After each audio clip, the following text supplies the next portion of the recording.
ಆತ್ಮೀಯ ಬಂಧುಗಳೇ, ನಿವೇದಿತೆಯ ಪ್ರಭಾವ ಆಗಿನ ಕೇವಲ ಯುವಕರ ಮೇಲೆ ಅಷ್ಟೇ ಅಲ್ಲ, ಅವಳಿಂದ ಸ್ಫೂರ್ತಿಗೊಂಡಂಥ ರಾಷ್ಟ್ರೀಯ ನಾಯಕರಂತ ನಾವಿವತ್ತು ಗುರುತಿಸ್ತಾ ಇದ್ದೇವೆ. ಅವರೆಲ್ಲರ ಮೇಲೆ ಅವಳ ಪ್ರಭಾವ ಹೇಗಾಗಿತ್ತು ಅನ್ನೋದನ್ನ ಕುರಿತಾಗಿ ಒಂದಷ್ಟು ಮಾತುಗಳನ್ನು ಕೇಳಿದರೆ ಖಂಡಿತ ರೋಮಾಂಚನ ಆಗುತ್ತೆ. ಅರವಿಂದ್ ಘೋಷ್, ನಾವೆಲ್ಲ ಇವತ್ತು ಮಹರ್ಷಿ ಅರವಿಂದ ಹಾಗೆಲ್ಲ ಅರವಿಂದ್ ಘೋಷ್ ಎಲ್ಲ ತಿಳ್ಕೊಂಡಿದ್ದೇವೆ. ಬಹಳ ಜನ ಅರವಿಂದ್ರ ಫಾಲೋವರ್ಸ್ ಎಲ್ಲ ತಿಳ್ಕೊಂಡಿದ್ದಾರೆ. ಆದರೆ ಈ ಹಿನ್ನೆಲೆ ಅವರಿಗೆ ಬಹಳ ಜನರಿಗೆ ಗೊತ್ತಿಲ್ಲ. ಅರವಿಂದರನ್ನ ಅನುಸರಿಸುವಂತ ಜನಗಳಿಗೆ ಆ ಅರವಿಂದ ಘೋಷರಿಗೆ ಪ್ರೇರಣೆಯನ್ನು ಕೊಟ್ಟಂತವಳು, ಮಾರ್ಗದರ್ಶನ ಮಾಡಿದಂಥವಳು ನಿವೇದಿತೆ ಅಂತಕ್ಕಂಥ ವಿಷಯ ಬಹಳ ಜನರಿಗೆ ಗೊತ್ತಿಲ್ಲ.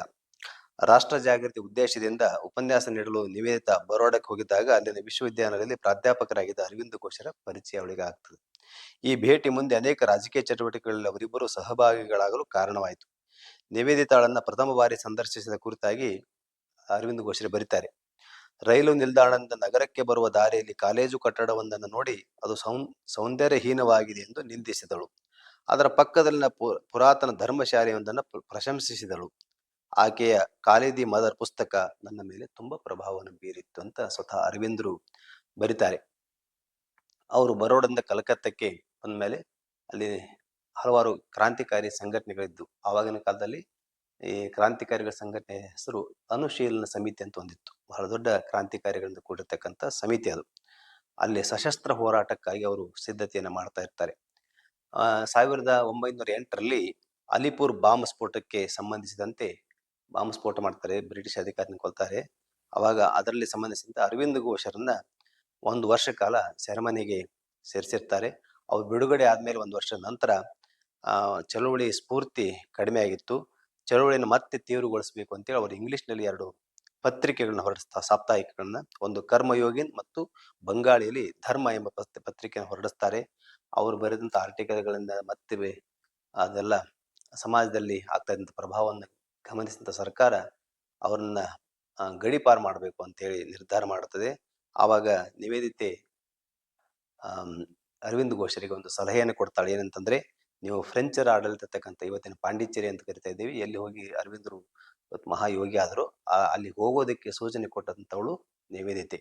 ಚಂದನಗರಕ್ಕೆ ಹೋಗಬೇಕು ಅಂತ ಹೇಳಿ ಒತ್ತಾಯಿಸಿ, ಮತ್ತೆ ಕರ್ಮಯೋಗಿನ ಪತ್ರಿಕೆ ಮತ್ತು ಅದನ್ನ ನಡೆಸುವಂತ ಜವಾಬ್ದಾರಿಯನ್ನ ಅವೆರಡು ಪತ್ರಿಕೆ ನಡೆಸ್ತಾ ಇದ್ದಲ್ಲ, ಅದ್ರ ಜವಾಬ್ದಾರಿಯನ್ನು ತಾನೇ ತೆಗೆದುಕೊಂಡು ಅರವಿಂದರ ಪ್ರಯಾಣದ ಮತ್ತು ಇತರ ಖರ್ಚನ್ನ ಅವಳೇ ಭರಿಸ್ತಾಳೆ.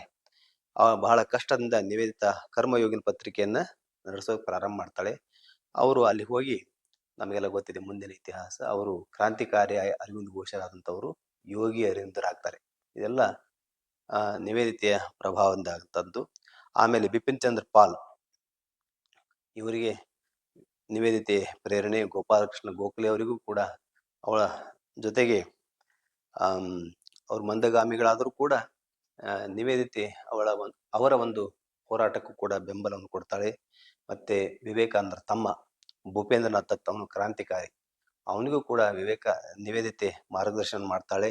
ಆಮೇಲೆ ಜಗತ್ ಕಂಡಂತ ಒಬ್ಬ ಸುಪ್ರಸಿದ್ಧ ವಿಜ್ಞಾನಿ ಜಗದೀಶ್ ಚಂದ್ರ ಬೋಸ್, ಇವರ ಜೀವನದಲ್ಲಂತೂ ನಿವೇದಿತೆ ಪ್ರಭಾವ ಬಹಳ ಗಾಢವಾಗಿದೆ.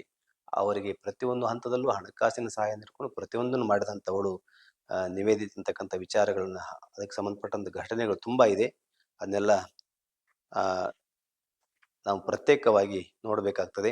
ಮತ್ತು ಜಮ್ಶೆಡ್ಜಿ ಟಾಟಾರವರು ವಿವೇಕಾನಂದರ ಪ್ರೇರಣೆಯಿಂದ ಬೆಂಗಳೂರಿನಲ್ಲಿ ಭಾರತೀಯ ವಿಜ್ಞಾನ ಸಂಸ್ಥೆ, ಇಂಡಿಯನ್ ಇನ್ಸ್ಟಿಟ್ಯೂಟ್ ಆಫ್ ಸೈನ್ಸ್ ಸ್ಥಾಪಿಸುವಲ್ಲಿ ಈ ಸಂಸ್ಥೆಗೆ ಬ್ರಿಟಿಷ್ ಸರ್ಕಾರದ ಮಾನ್ಯತೆ ದೊರೆಯುವಂತಹ ಹಂತದಲ್ಲಿ, ನೋಡಿ ನಮಗೆಲ್ಲ ಗೊತ್ತೇ ಇಲ್ಲ, ಬಹಳ ಜನ ಇವತ್ತು ಇಂಡಿಯನ್ ಇನ್ಸ್ಟಿಟ್ಯೂಟ್ ಆಫ್ ಸೈನ್ಸ್ ಬಹಳ ಹಾಗೆ ಹೀಗೆ ತಿಳ್ಕೊಂಡಿದೆ. ಅದಕ್ಕೆ ಪ್ರೇರಣೆ ವಿವೇಕಾನಂದ ಅನ್ನೋದು ಕೆಲವು ಜನರಿಗೆ ಗೊತ್ತಿದೆ.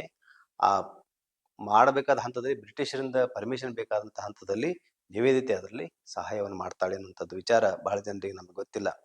ಹೀಗೆ ಡಾಕ್ಟರ್ ಬೋಸ್ ಮತ್ತು ರವೀಂದ್ರನಾಥ್ ಟಾಗೋರ್ ಅವರದಂತೂ ಶಿಕ್ಷಣದಲ್ಲಿ ಬೇಕಾದಷ್ಟು ಮಾರ್ಗದರ್ಶನ ಮಾಡ್ತಾಳೆ. ರಮೇಶ್ ಚಂದ್ರ ದತ್ ಅಂತಕ್ಕಂಥ ಒಬ್ಬ ಎಕನಾಮಿಸ್ಟ್ ಮತ್ತು ಹಿಸ್ಟೋರಿಯನ್, ಅವರಿಗೂ ಕೂಡ ನಿವೇದಿತೆ ಮಾರ್ಗದರ್ಶನ ಮಾಡ್ತಾಳೆ.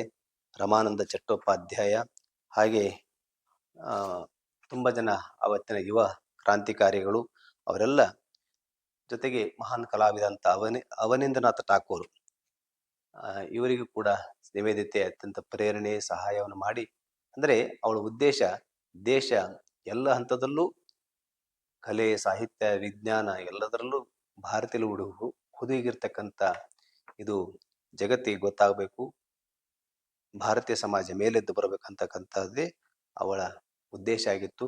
ಹೀಗೆ ಇವರೆಲ್ಲ ಮಹಾನ್ ವ್ಯಕ್ತಿಗಳ ಮೇಲೆ ಅವಳ ಪ್ರಭಾವವನ್ನು ನಾವು ಕಾಣ್ತೇವೆ. ಆಮೇಲೆ ಅವಳ ಜೀವನದ ಕೊನೆಯ ಹಂತ ಯಾವಾಗ ಅಂತಂದ್ರೆ 1911 ಅಕ್ಟೋಬರ್ 13 ನಿವೇದಿತಾ ಇಷ್ಟೊಂದು ಕೆಲಸ ಕಾರ್ಯಗಳು ಮಾಡ್ತಾನೆ ತನ್ನ ಕೊನೆಯ ಉಸಿರನ್ನ ಎಳಿತಾಳೆ. ಅವಳು ಬದುಕಿದ್ದು 44 ವರ್ಷ. ಭಾರತಕ್ಕೆ ಬಂದಾಗ ಅವಳ 13 ವರ್ಷಗಳ ಕಾಲ ಅವಳು ನಿರಂತರವಾಗಿ ಭಾರತೀಯರ ಸೇವೆಯನ್ನು ಮಾಡಿ ಭಾರತದಲ್ಲಿ ಇಷ್ಟೊಂದು ಉತ್ಕ್ರಾಂತಿ ಆಗೋದಕ್ಕೆ ಕಾರಣೀಭೂತರಾಗ್ತಾಳೆ. ಅವರಿಂದ ಪ್ರಭಾವಿತರಂತ ಮಹಿಮಾನ್ವಿತರು ಅವಳ ಬಗ್ಗೆ ಹೇಳಿದಂಥ ನುಡಿಗಳೊಂದಿಗೆ ಅವಳ ಕುರಿತ ಚಿಂತನೆಯನ್ನು ನಾವು ಮುಕ್ತಾಯಗೊಳಿಸೋಣ. ಶ್ರೀಮಾತೆ ಶಾರದಾದೇವಿಯವರು ಹೇಳಿದ್ದನ್ನ ನಾವು ಹಿಂದೆ ಕೇಳಿದ್ದೇವೆ, ಮತ್ತೊಮ್ಮೆ ಅದನ್ನ ಪುನರುಚ್ಚರಿಸೋಣ, ಜ್ಞಾಪಿಸಿಕೊಳ್ಳೋಣ. ಏನಂತಂದ್ರೆ, ನಿವೇದಿತಾ ಭಾರತ ದೇಶಕ್ಕೆ ಸೇರಿದವಳು. ಶ್ರೀರಾಮಕೃಷ್ಣರ ಚಿಂತನೆ ಮತ್ತು ಸಂದೇಶಗಳನ್ನ ಪ್ರಚುರಪಡಿಸಲು ಅಲ್ಲಿ ಜನ್ಮ ತಾಳಿದಳು ಅಂತ ಶ್ರೀಮಾತೆ ಶಾರದಾದೇವಿಯವರು ಹೇಳ್ತಾರೆ. ವಿವೇಕಾನಂದರು ಹೇಳಿದಂತನ್ನು ಕೇಳಿದ್ದೇವೆ. ನೇತಾಜಿ ಸುಭಾಷ್ ಚಂದ್ರ ಬೋಸ್ ಅದ್ಭುತವಾದ ಮಾತನ್ನು ಹೇಳ್ತಾರೆ. ವಿವೇಕಾನಂದರನ್ನ ಅಧ್ಯಯನ ಮಾಡಿ ನಾನು ಭಾರತವನ್ನು ಪ್ರೀತಿಸಲು ಕಲಿತೆ ಮತ್ತು ನಿವೇದಿತಾಳ ಕೃತಿಗಳ ಮೂಲಕ ವಿವೇಕಾನಂದರನ್ನ ನಿಜವಾಗಿ ಅರ್ಥ ಮಾಡಿಕೊಂಡೆ ಅಂತ. ಗೋಪಾಲ್ ಕೃಷ್ಣ ಗೋಖಲೆ ಅವರು ನಿವೇದಿತೆ ಬಗ್ಗೆ ಹೇಳ್ತಾರೆ, ನಿವೇದಿತಾಳನ್ನ ಸಂಧಿಸುವುದೆಂದರೆ ಮಹಾಶಕ್ತಿಯೊಂದರ ಸಂಪರ್ಕ ಬೆಳೆಸಿದಂತೆ ಅಂತ. ಮೋತಿಲಾಲ್ ಘೋಷ್ ಅನ್ನೋರು ಹೇಳ್ತಾರೆ, ಸ್ತ್ರೀಯರ ಮಧ್ಯೆ ಅವಳು ರಾಣಿಗಿಂತಲೂ ಹೆಚ್ಚಿನವಳು. ಕಷ್ಟದಿಂದ ನರಳುತ್ತಿರುವ ಜನರಿಗೆ ಸುಖವನ್ನೀಯಲು ಸ್ವರ್ಗದಿಂದ ಇಳಿದು ಬಂದ ಮನುಷ್ಯ ರೂಪದ ದೇವತೆಯಂತಿದ್ದಳು ಅಂತ. ಅವಳು ತನ್ನ ಜೀವನವನ್ನ ಜನಸೇವೆಗಾಗಿ ಸಮರ್ಪಿಸಿದಳು ಅಂತ. ರಾಸ್ ಬಿಹಾರಿ ಘೋಷ್ ಹೇಳ್ತಾರೆ, ಸೋದರ ನಿವೇದಿತಾ ಶಕ್ತಿಯ ಪ್ರತಿಮೂರ್ತಿ ಮತ್ತು ಅಂತ ಶಕ್ತಿಯುತ ವ್ಯಕ್ತಿತ್ವವನ್ನ ನಾನೆಂದೂ ನೋಡಿರಲಿಲ್ಲ ಅಂತ ಕ್ರಾಂತಿಕಾರಿ ರಾಸ್ ಬಿಹಾರಿ ಘೋಷ್ ಹೇಳ್ತಾರೆ. ಆಮೇಲೆ ತಮ್ಮ ಜೀವನವನ್ನ ರಾಷ್ಟ್ರಕ್ಕಾಗಿ ಸಮರ್ಪಣೆ ಮಾಡಿಕೊಂಡು ಸನ್ಯಾಸವನ್ನ ಸ್ವೀಕರಿಸಿದಂತ ಸುಬ್ರಹ್ಮಣ್ಯ ಭಾರತಿ ಅಂತ ಹೆಸರಂತವರು ಅವ್ರು ಹೇಳ್ತಾರೆ, ಒಂದೇ ಒಂದು ನೋಟದಿಂದ ಕ್ಷಣ ಮಾತ್ರದಲ್ಲಿ ನನಗೆ ಮಾತೃಭೂಮಿಯ ಸೇವಾ ದೀಕ್ಷೆ ನೀಡಿದ, ಈ ಮಾತುಗಳನ್ನು ಮತ್ತೊಮ್ಮೆ ಹೇಳಬೇಕು, ಒಂದೇ ಒಂದು ನೋಟದಿಂದ ಕ್ಷಣ ಮಾತ್ರದಲ್ಲಿ, ನಿವೇದಿತೆಯ ಒಂದು ನೋಟ ಮಾತ್ರದಿಂದ ಕ್ಷಣ ಮಾತ್ರದಲ್ಲಿ ನನಗೆ ಮಾತೃಭೂಮಿಯ ಸೇವಾ ದೀಕ್ಷೆ ನೀಡಿದ ಸದ್ಗುರು ವಿವೇಕಾನಂದರ ಧರ್ಮಪುತ್ರಿಯಾದ ನಿವೇದಿತಾಳ ಚರಣ ಕಮಲಗಳಲ್ಲಿ ನನ್ನ ಜನ್ಮಭೂಮಿ ಎಂಬ ಕೃತಿಯನ್ನು ಸಮರ್ಪಿಸುತ್ತಿದ್ದೇನೆ.